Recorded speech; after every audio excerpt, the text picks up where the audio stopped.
زبور 36۔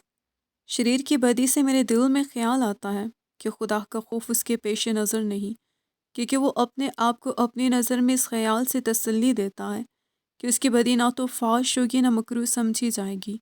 اس کے منہ میں بدی اور فریب کی باتیں ہیں، وہ دانش اور نیکی سے دستبردار ہو گیا ہے۔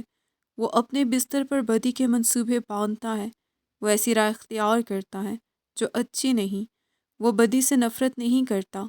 اے خداوند، آسمان میں تیری شفقت ہے، تیری وفاداری افلاق تک بلند ہے، تیری صداقت خدا کے پہاڑوں کی مانند ہے، تیری احکام نہایت عمیق ہیں۔ اے خداوند، تو انسان اور حیوان دونوں کو محفوظ رکھتا ہے۔ اے خدا، تیری شفقت کیا ہی بیش قیمت ہے۔ بنی آدم تیرے بازوؤں کے سائے میں پناہ لیتے ہیں، وہ تیرے گھر کی نعمتوں سے خوب آسودہ ہوں گے۔ تو ان کو اپنی خوشنودی کے دریا میں سے پلائے گا، کیونکہ زندگی کا چشمہ تیرے پاس ہے۔